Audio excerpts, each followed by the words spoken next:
So hi, it's much has been talked about large language models the last 18 to 19 months, and a lot of the companies have begun, using large language model within their applications.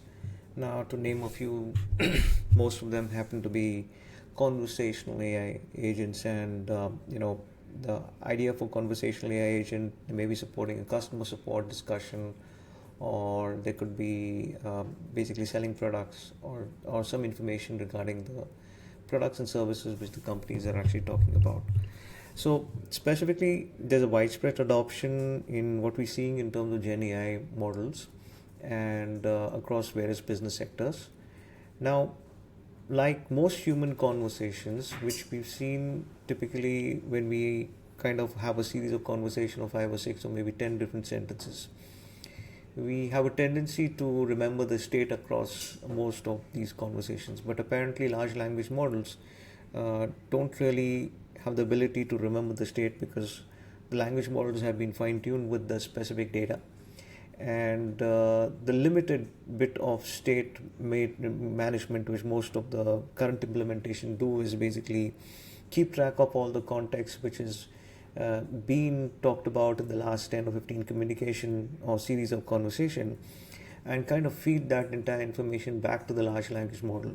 Now, obviously, this is not a very efficient way to end up using your large language model computes, and B, the answers which you're going to get with sending such verbose context is going to be limited in terms of the kind of response which you're going to get. And moreover, there has been an improvement in the content length which most of the large language models are in a situation to accept the size of the content. And specifically, they have kind of from the earlier versions of GPT-3 and 4 to what we have right now. And same goes for Llama 3.1, which has a fairly large content window in terms of what it can accept. Now, if you were to kind of solve the problem, how do we kind of basically think from a solution standpoint? Obviously, one kind of thing which comes to our mind is the context management. So instead of just kind of throwing everything what you've got in the series of conversation back to the model, I think you need to have a state aware query generation system which has the ability to selectively choose the content, and they could involve certain interactions which are relevant, preferences of user, and specific details of from the longer conversation, rather than kind of having to push the complete conversation out to the large language model. Now, what best implementation or supporting structure which can actually come in supporting the communication hierarchy is a knowledge graph. Now, a knowledge graph, given just because the inherent nature of the graph has the ability to kind of support the complete structure of the communication along with your business, and in the form of interactions, and that gives you the ability to kind of go ahead and get the right interaction relevant to the context of the next query which you're going to hit.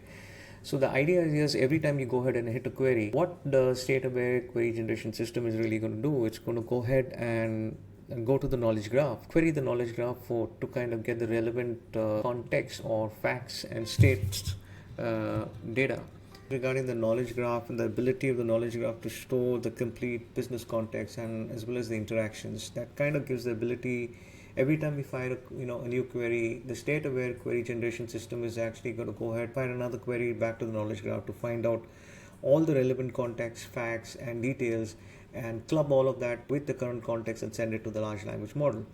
Now, there's another area which is relevant out here, is basically the relevance scoring, which basically it scores a context element based on the relevance, and that just is just a probability number which kind of states that this among the data is more relevant, and the query is dynamically preventing information overload on the model. Obviously, it's a dynamic query assembly, since we are going to be generating the query from what initially the users kind of put the query on the fly, incorporating elements of relevance and the parts of knowledge graph. So the ability to dynamically generate the query and then send it out, a tailored query back to the large language model to get a more relevant answer. And as ever, there has to be a feedback loop in terms of refining the system's accuracy. I mean, there are times where the knowledge graph can spit out answers, facts, and details which are not relevant. So maybe a human reinforcement learning loop from time to time can really be helpful out there.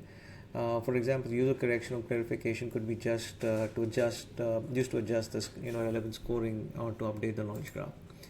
Further, you know, rather than every time going and building that stuff out, it'll be good to have a framework which is doing the complete job in terms of handling the complex context and hitting out to the knowledge graph and getting out all the information from the knowledge graph, and at the same time maintaining the knowledge graph across series of conversation. That is, the need of the hour. What Innovation Hack has actually gone ahead and done is based on what knowledge we've kind of gained from various customers. Is basically we've gone, we see that state-aware querying in GenAI is a must. So we went ahead and built a state-aware conversation framework. What this conversation framework is all about is basically it uses the graph database structure, and that maps all the interaction states and and the states at nodes and relationships. And the structure allows for an intuitive, flexible representation of the complex relationship between entities, example customers, interaction, and loans. And storing interaction and states also needs to be done. So the nodes represent the entities like customer, loans, and various types. The edges define the relationship, represent the flow of action and decision, and like a customer applies for a loan and submits.